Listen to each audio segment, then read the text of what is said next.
Ketika senja mulai redup, suara-suara dari kegelapan mulai berbisik dan malam menyimpan rahasia yang tak ingin kamu dengar. Lereng Merapi tak pernah benar-benar sunyi. Bahkan saat malam datang dan kabut menyelimuti jalanan sempit, suara angin yang menggerus dedaunan dan bisikan tak jelas dari balik pohon seolah hidup. Terutama di Dusun Blumbang, desa kecil yang tersembunyi di sisi barat gunung. Disinilah kisah ini dimulai. Dari tempat yang tak banyak orang tahu, tapi menyimpan mitos paling tua di lereng Merapi. Perkenalkan, nama aku, Bayu, mahasiswa geografi dari Jogja. Tengah menjalani penelitian akhirku tentang perubahan kontur tanah vulkanik. Bersama dua temanku, Dian dan Rio, kami menginap di rumah warga yang juga juru kunci desa. Pak Wiryo, usianya mungkin sudah 70 tahun. Dengan wajah penuh garis tua dan mata tajam seperti orang yang tahu banyak hal, tapi enggan bercerita. Kalau kalian mau meneliti daerah sini, boleh, kata Pak Wiryo saat pertama kali kami tiba.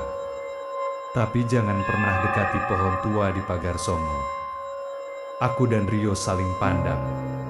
Kenapa, Pak? Pak Wiryo menatap kami lama, lalu hanya berkata pendek, karena itu bukan tempat kalian. Sudah banyak yang hilang karena penasaran. Tentu saja kami tertarik. Namanya anak muda. Kata-kata larangan justru membuat penasaran makin besar. Tapi aku menahan diri. Setidaknya untuk saat itu, Pagar Songo sendiri adalah nama hutan kecil yang terletak sekitar 2 km dari dusun. Tak banyak warga yang berani masuk, apalagi malam hari. Mereka percaya tempat itu adalah jalur perlintasan makhluk halus yang disebut Lelono. Sosok gaib pengembara yang tidak punya dunia. Hari pertama kami lewati dengan tenang. Kami menandai aliran air bekas lahar dingin, mengambil foto, dan mencatat jenis vegetasi yang mulai tumbuh kembali. Tapi entah kenapa, mataku terus tertarik ke arah utara. Tempat sebuah jalur tanah kecil menanjak dan menghilang di balik pohon pinus tua. Dari kejauhan, terlihat jelas satu pohon yang sangat besar dan menjulang sendiri. Beda dari yang lain. Besar, tua, dengan akar menggembung di atas tanah seperti tangan mencengkeram bumi. Pohon itu, tanyaku pelan ke Dian. Dia mengangguk. Ya, kata warga sini, itu gerbang alam lain. Malam itu kami duduk di ruang tamu rumah Pak Wiryo. Hawa dingin Merapi menusuk tulang, dan lampu temaram menambah kesan seolah waktu melambat. Kalau kalian dengar suara gamelan, jangan dibuka. Kalau ada yang manggil dari luar, jangan disahut, ujar Pak Wiryo tanpa diminta. Rio tertawa kecil. Pak, ini 2022, bukan zaman kerajaan. Pak Wiryo menatap tajam. Zaman boleh berubah, nak, tapi yang lama tidak pergi. Mereka hanya menunggu yang berani buka jalan. Malam itu aku gelisah. Entah kenapa, kata-kata Pak Wiryo terngiang. Dan seperti mimpi buruk yang jadi kenyataan, sekitar pukul 1 dini hari, aku terbangun oleh suara gamelan pelan, seolah dimainkan dari kejauhan, tapi jelas. Dan makin lama, makin dekat. Aku menahan napas. Dari jendela, aku melihat kabut mulai masuk ke halaman rumah. Lalu, bayangan seseorang berjalan perlahan di luar rumah. Langkahnya pelan, tubuhnya dibalut kain putih, tapi kakinya tak menyentuh tanah. Sosok itu berhenti di depan pintu. Tidak mengetuk, tidak berbicara. Tapi dari dalam kepalaku terdengar suara bergema. Bayu, buka pintunya. Rio mau lihat. Aku menelan ludah. Itu bukan suara Rio, tapi memakai namanya. Aku tetap diam. Tapi sayangnya, Rio tidak. Ia keluar dari kamar, berjalan ke arah pintu. Rio, jangan, teriakku. Tapi terlambat. Rio membuka pintu. Kabut tebal langsung menyusup masuk ke dalam rumah. Angin dingin memukul wajahku. Dan suara gamelan makin keras, tidak lagi lembut, tapi gaduh seperti pesta. Lampu padam, rumah menjadi gelap gulita. Aku berlari ke ruang depan, menerobos gelap, tapi hanya menemukan pintu terbuka dan Rio yang hilang. Tak ada jejak, tak ada suara, hanya dingin, dan dari kejauhan, suara tawa perempuan kecil, pelan, menyelinap. Pak Wiryo muncul dari kamarnya, wajahnya tegang, tapi tidak kaget. Dia dijemput. Karena menjawab panggilan, aku panik. Pak, kita harus cari dia. Pak Wiryo menunduk. Kalau kamu mau mencari dia, kamu harus ke pohon tua itu. Tapi setelah kamu masuk, belum tentu kamu bisa kembali. Aku menatap keluar jendela. Pohon tua itu berdiri tegak, seperti menunggu dan memanggil. Tapi satu hal yang pasti, aku harus ke sana. Aku harus selamatkan Rio, walau harus masuk ke alam yang tak seharusnya dikunjungi manusia. Dan di sanalah segalanya benar-benar dimulai. Pagi harinya, kabut belum sepenuhnya menghilang dari halaman depan rumah Pak Wiryo. Matahari pun tampak enggan muncul di langit dusun Blumbang. Aku berdiri diam di depan pintu yang semalam dibuka Rio. Rasanya seperti mimpi buruk, tapi nyata. Dian duduk di tangga, pucat dan nyaris tak bersuara sejak kejadian tadi malam. Rio nggak mungkin pergi sendiri, baik, gumamnya lirih. Aku mengangguk, masih menahan dingin dan ketakutan. Tapi dalam hatiku, sudah ada keputusan bulat. Aku akan mencari Rio, walau harus masuk ke tempat yang tak boleh dimasuki. Pak Wiryo keluar dari dapur sambil membawa 2 termos teh hangat. Ia duduk di depan kami, lalu membuka saku baju dan mengeluarkan seikat benang merah dan sebutir batu kecil berwarna hitam kehijauan. Kalian masih mau cari teman kalian? Tanyanya tanpa basa-basi. Saya mau, Pak, jawabku tegas. Aku ikut, kata Dian pelan, tapi yakin. Pak Wiryo menatap kami lama, lalu menyerahkan benang merah itu ke tanganku. Ikatkan ini di pergelangan tangan kalian. Jangan dilepas, apapun yang terjadi. Batu ini kalian bawa di saku. Kalau mulai dengar suara yang aneh, remas batu itu kuat-kuat. Itu penanda agar roh kalian tetap utuh. Aku dan Dian saling pandang sejenak, lalu mengangguk. Kami tahu risiko ini tidak main-main. Kami berangkat menjelang siang. Langit mendung, awan abu menggantung berat di atas kepala. Jalur menuju hutan pagar Songo sunyi. Tidak ada suara burung, tidak ada serangga. Seolah seluruh alam diam menyaksikan kami yang nekat. Pak Wiryo tidak ikut, tapi dia memberi kami petunjuk. Ikuti jalur yang mengarah ke barat daya. Kalian akan melihat pohon yang berbeda. Akar-akarnya seperti jari. Di sana tempatnya. Kami melewati beberapa pohon pinus, lalu bambu tua, dan akhirnya tiba di sebuah jalur setapak yang ditumbuhi semak dan pohon berduri. Anehnya, udara semakin dingin meski hari sudah siang. Lihat itu, ujar Dian sambil menunjuk ke depan. Pohon besar itu menjulang tinggi, kulit batangnya gelap dan basah, seolah baru disiram darah. Akar-akarnya keluar dari tanah, seperti cakar yang mencengkeram. Udara di sekitar pohon itu berdenyut, seperti ada aliran energi yang tidak terlihat, tapi bisa dirasakan. Ini dia, pohon tua itu, gumamku. Kami mendekat perlahan. Semakin dekat, langkah kami makin berat, seolah ada tekanan di udara. Angin berhenti, daun tidak bergoyang. Di bawah pohon ada lingkaran batu. Di tengahnya, tanah terlihat berbeda, lebih gelap, seperti terbakar. Aku berlutut dan menyentuh tanah itu. Hangat. Tiba-tiba, dari arah kanan, terdengar suara Rio. Bayu, tolong aku. Aku dan Dian saling tatap. Itu suara Rio. tapi terdengar aneh. Seperti suara yang diputar mundur, meski tetap terdengar jelas. "Jangan jawab," bisik Dian. "Ingat pesan, Pak Wiryo."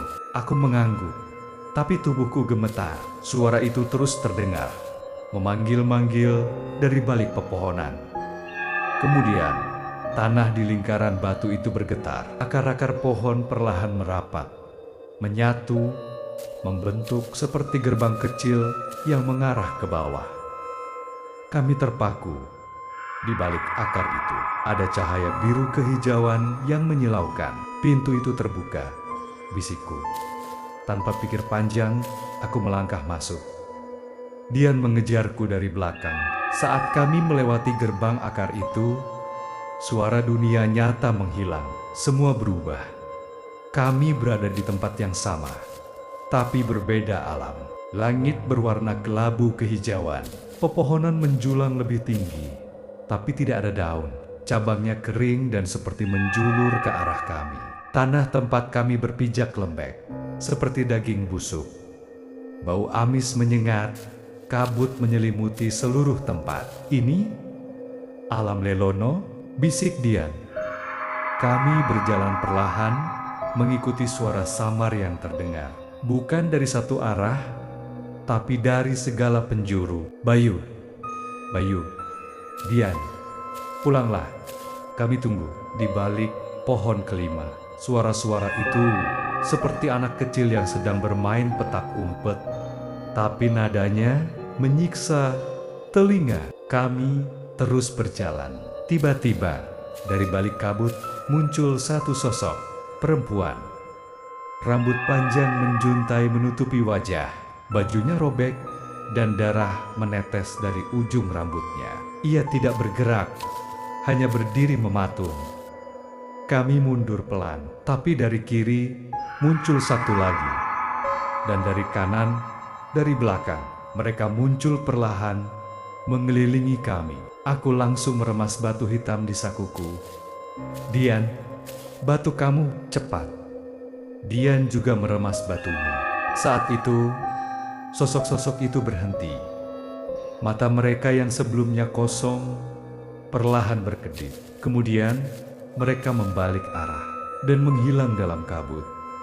Kami saling pandang, napas terengah. Tapi kemudian, dari jauh, terlihat sosok lain. "Rio!" teriakku. Ia berdiri di bawah pohon kering, menatap kami dengan mata sayu. Bibirnya biru, tubuhnya gemetar. Kami langsung berlari ke arahnya. "Rio, lo nggak apa-apa?" Ia mengangguk pelan. "Aku dengar suara kalian, tapi aku nggak tahu jalan keluar. Tempat ini kayak mimpi buruk yang hidup." Kami menggenggam tangannya. Tapi saat itu, tanah kembali bergetar. Suara tawa seorang perempuan, seperti semalam menggema di udara. "Sudah cukup, Bayu. Kalian tak seharusnya di sini. Pohon-pohon bergerak, kabut makin tebal. Kami harus keluar." Kami berlari kembali ke arah gerbang akar tadi. Tapi tempat itu sudah berubah. Tak ada lagi akar membentuk pintu. "Gerbangnya tertutup!" teriak dia. Aku panik, tapi Rio berkata, "Ada satu jalan lagi, tapi kita harus menyeberangi sungai hitam itu." Sungai, kami mengikuti Rio. Di ujung kabut, terlihat aliran air gelap mengalir pelan. Tidak ada jembatan, tidak ada perahu. Kalau kita nyebur dan gagal, kita tenggelam di sini selamanya, kata Rio. Aku menatap sungai itu, lalu genggam erat batu hitam. Kita nggak punya pilihan. Pegang tanganku. Kami melangkah masuk ke air hitam itu, dan semuanya menjadi gelap. Gelap, sunyi, dingin. Itulah yang pertama kali kurasakan saat tubuhku tenggelam dalam aliran sungai hitam. Airnya bukan seperti air biasa. Warna air lebih gelap dari malam, lebih dingin dari es, dan terasa seperti meresap menembus kulit langsung ke tulang. Aku menggenggam tangan Dian dan Rio erat-erat. Tak ada suara selain degup jantung yang makin kencang, dan sesekali suara bergema yang seolah berasal dari dalam air itu sendiri. Balik, balik. Ini bukan tempatmu. Suara itu menggema dari bawah. Bayangan-bayangan samar muncul di dalam air. Wajah-wajah yang memelas, penuh luka, seolah ingin meraih kakiku. Tapi kami terus maju. Kami harus keluar dari alam ini. Harus kembali ke dunia nyata. Tiba-tiba Rio berhenti. Ada yang menarikku. Katanya ketakutan. Aku menoleh dan melihat tangannya ditarik ke bawah oleh tangan pucat yang muncul dari air. Tanpa pikir panjang, aku menendang ke arah tangan itu. Meremas batu hitam di sakuku sambil berseru pelan. Balik! Ini bukan tempatmu! Air menjadi panas sejenak. Lalu tangan itu menghilang. Kami berenang secepat mungkin hingga mencapai tepian. Nafas kami tersengal. Di hadapan kami, sebuah jalan tanah sempit terbentang. Tapi tak ada pohon, tak ada langit. Hanya kabut dan warna keabu-abuan yang tak berujung. Kami berdiri, saling bantu menenangkan diri. Gerbangnya harusnya dekat. Kalau kita masih di jalur yang benar, ujar Rio dengan suara parau. Kami melanjutkan perjalanan. Beberapa menit berjalan, kabut perlahan menipis. Lalu kami sampai di sebuah tempat terbuka. Sebuah lapangan bundar dengan altar batu di tengahnya. Di sekelilingnya berdiri patung-patung tua yang bentuknya aneh. Beberapa menyerupai manusia, tapi dengan wajah yang terdistorsi. Ada yang tak punya mata. Ada yang mulutnya menganga lebar seperti jeritan.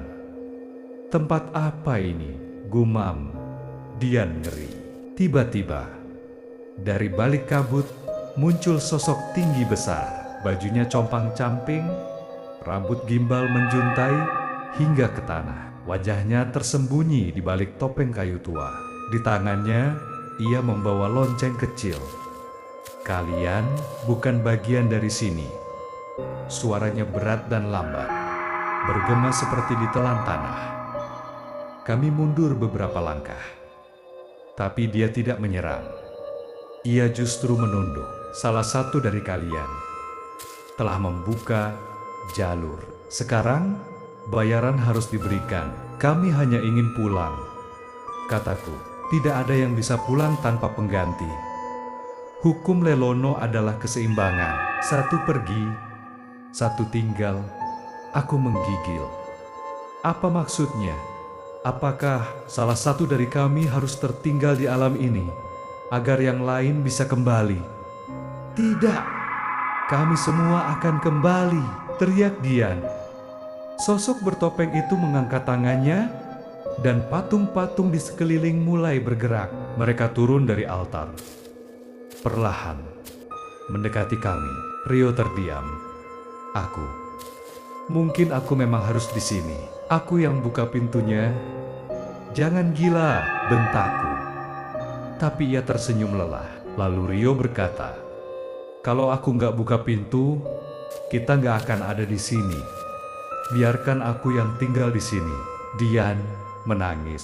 Tapi sebelum kami bisa berkata apa-apa, Rio melangkah maju ke tengah altar. Cahaya hijau mulai muncul dari bawah kakinya. Sosok bertopeng mengangguk. Pintu akan dibuka kembali. Tapi ingat, jika kalian kembali, jangan pernah lagi ingat kami.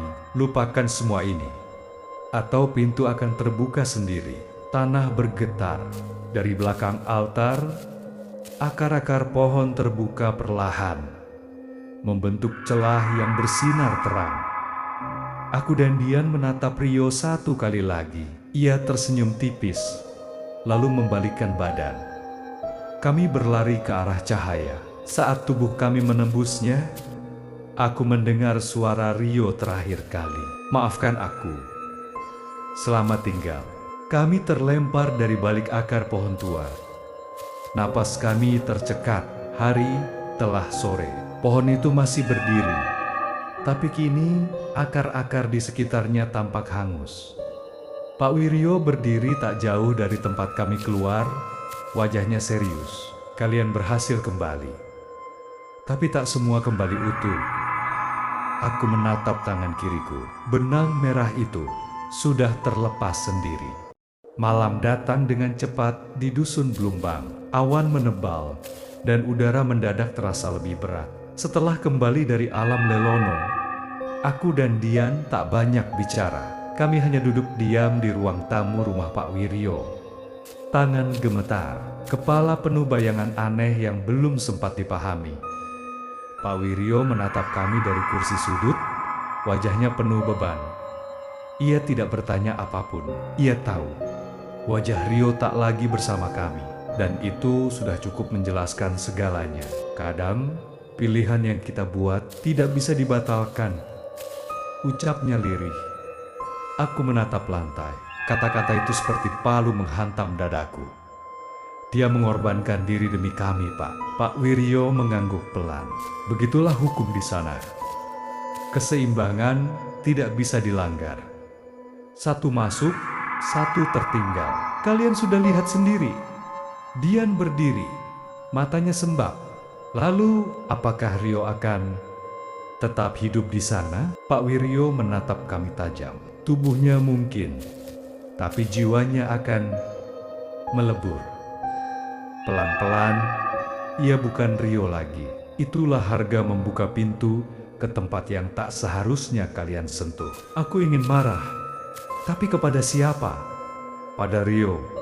Pada diriku sendiri? Atau pada dunia tak terlihat yang memakan teman kami? Malam itu, aku tak bisa tidur. Setiap kali menutup mata, aku mendengar suara Rio memanggil pelan dari dalam kabut. Aku bangun berkali-kali. Keringat dingin membasahi tubuhku. Dan setiap kali kulihat jendela, aku merasa ada sosok berdiri di balik tirai, menatap dari jauh. Pagi hari, kami memutuskan untuk pamit. Penelitian kami jelas tak bisa dilanjutkan. Pak Wiryo hanya mengangguk saat kami berpamitan. Ia menepuk bahuku pelan. Lupakan semuanya, Bayu. Jangan pernah ceritakan pada siapapun. Kalau kau masih ingin hidup sebagai manusia, aku mengangguk. Meski aku tahu, aku takkan pernah bisa benar-benar melupakan. Kami meninggalkan dusun. Perjalanan pulang ke Jogja terasa lebih sepi dari biasanya. Mobil melaju menuruni lereng gunung, melewati hutan-hutan yang kini terasa lebih gelap, lebih penuh rahasia. Beberapa minggu berlalu. Aku mencoba kembali ke rutinitas, tapi hidupku tidak sama seperti dulu. Aku mulai sering merasa diawasi. Setiap malam, aku terbangun pada jam yang sama. Jam 1 dini hari. Dan setiap kali itu terjadi, terdengar suara gamelan yang pelan, seperti menggema dari dalam tanah. Dian pun mengalami hal serupa. Ia sering mengirim pesan padaku di malam hari. Bayu, aku dengar suara Rio di kamarku. Kami berdua tahu, kami belum benar-benar kembali. Suatu malam, saat aku pulang dari kampus, aku melihat seorang lelaki berdiri di pojok gang dekat kosku. Tubuhnya tinggi, rambutnya acak-acakan. Saat aku mendekat, ia menghilang di balik tembok. Tapi aku tahu siapa dia. Aku tahu itu Rio. Dia mengikuti kami. Atau mungkin bagian dari dirinya yang tersisa. Aku tak berani bicara dengan siapapun soal ini. Bahkan keluargaku, aku hanya menulis semuanya di jurnal ini. Dengan harapan, jika suatu hari aku hilang seperti Rio, seseorang akan tahu apa yang terjadi. 2 bulan setelah kejadian itu, aku menerima kiriman. Sebuah paket tanpa nama. Di dalamnya ada foto kami bertiga. Aku, Dian, dan Rio di depan pohon tua. Tapi anehnya, aku tidak ingat ada yang memotret kami hari itu. Dan yang lebih mengerikan, di belakang kami berdiri sosok tinggi memakai topeng kayu, memegang lonceng kecil. Lonceng itu kini bisa kudengar setiap malam. Selesai. Terima kasih sudah mendengarkan hingga akhir. Tapi ingat, tak semua cerita berhenti saat videonya selesai. Bisa saja kisah itu masih mengintai di sekitarmu. Jangan lupa subscribe dan nyalakan lonceng notifikasi. Karena malam esok mungkin giliran ceritamu. Sampai jumpa di kisah selanjutnya. Di senja berbisik.